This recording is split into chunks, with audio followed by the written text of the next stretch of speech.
ఈ మొత్తం విషయాన్ని అర్థం చేసుకోవడానికి మనం కొన్ని ముఖ్యమైన అంశాల్ని చూద్దాం. మొదటగా ఈ వంశం అసలు ఎలా మొదలైందో చూద్దాం.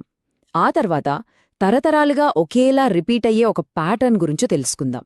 వాళ్ల లైఫ్ స్పాన్, అంటే వాళ్ళు ఎంతకాలం బతికారో చూస్తే ఆశ్చర్యపోతారు. మధ్యలో ఒక వ్యక్తి సడన్గా మాయమైపోతాడు. అతని కథ ఏంతో చూద్దాం. చివరిగా ఒక ఉపశమనాన్నిచ్చే ప్రవచనంతో దీన్ని ముగిద్దాం. సరే, ఇక కథలోకి వెళ్ళిపోదా?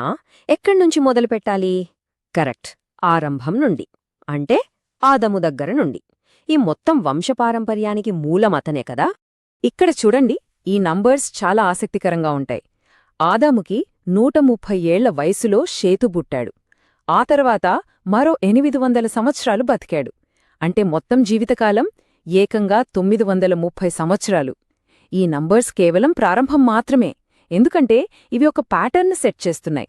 ఆ ప్యాటర్న్ ఏంటో ముందు ముందు మనకు తెలుస్తుంది.